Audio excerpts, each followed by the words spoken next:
Yuka Way is here in studio. Good to have you with us. Yuka, you starting here in France. The government says it needs to freeze some of its planned spending.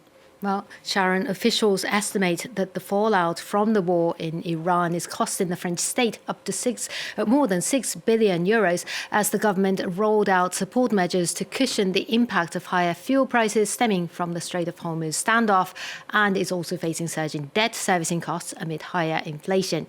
To offset this while sticking to its public deficit target, the government says it has no choice but to cancel some of the money earmarked under this year's budget laws. Rachel Griffiths has the details. The ongoing energy crisis continues to impact consumers, including here in France, where the government says the fallout is costing the state at least 6 billion euros. On Tuesday, the Prime Minister, Sébastien Lecornu, rolled out a new round of measures to help workers with high fuel costs, while also keeping public spending in check. We remain committed to supporting businesses, as I've said before, but not through indiscriminate handouts, rather through highly targeted measures. The idea is to leave no one behind. I've said we must adapt to the circumstances of the crisis as they arise.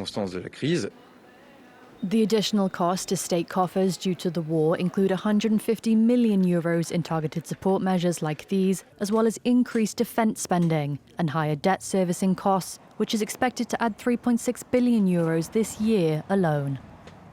To offset all this, the government wants to freeze some of the spending planned under this year's budget, 4 billion from the state budget and 2 billion more from the social security budget.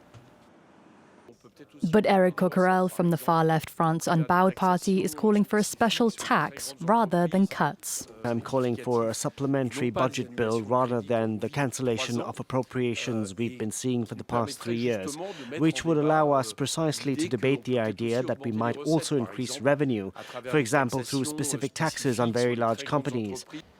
The French government is also facing pressure from the far right to introduce a costly cut in the 20% value-added tax on fuel, while the hard left has called for energy prices to be capped. And in the US, Donald Trump's pick for the next chairman of the Federal Reserve has faced a grilling at a high-stakes Senate confirmation hearing. Well, Kevin Walsh faced tough questions from both Republicans and Democrats in the US Senate Banking Committee. He pledged he'd be an independent actor if confirmed and stressed the importance of the central bank being free from political pressure in conducting monetary policy. But he did hint at a break from the status quo, calling for a regime change at the Fed to pursue a new way of controlling inflation. He blamed fatal policy errors of the central bank for a surge in inflation in the wake of the COVID pandemic. He also suggested that he'd be more open to working with elected officials. Fed independence is at its peak in the conduct of monetary policy. As the chairman said, the Fed must stay in its lane.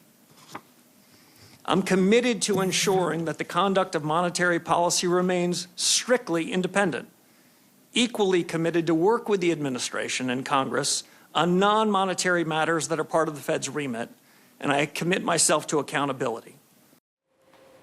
When he was a Fed governor, Walsh built a reputation for being an inflation hawk, one who prioritizes price stability through higher interest rates, even if it hurts growth and employment in the short term. But Donald Trump has repeatedly said that under him, the Fed will lower rates. Senators on Tuesday pressed him for answers, asking if he was going to be the president's, quote, sock puppet on monetary policy.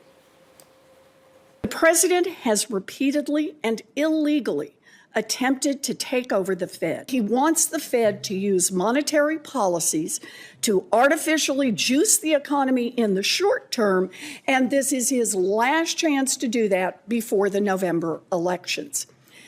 Having a sock puppet in charge of the Fed would also give the president access to the Fed's powerful authorities to enrich himself, his family, and his Wall Street buddies.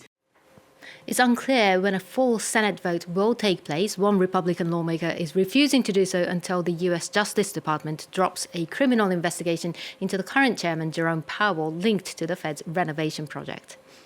And that's it from the business desk. Yuka, thanks so much for that. Yuka Way there with all the day's business news. Up next.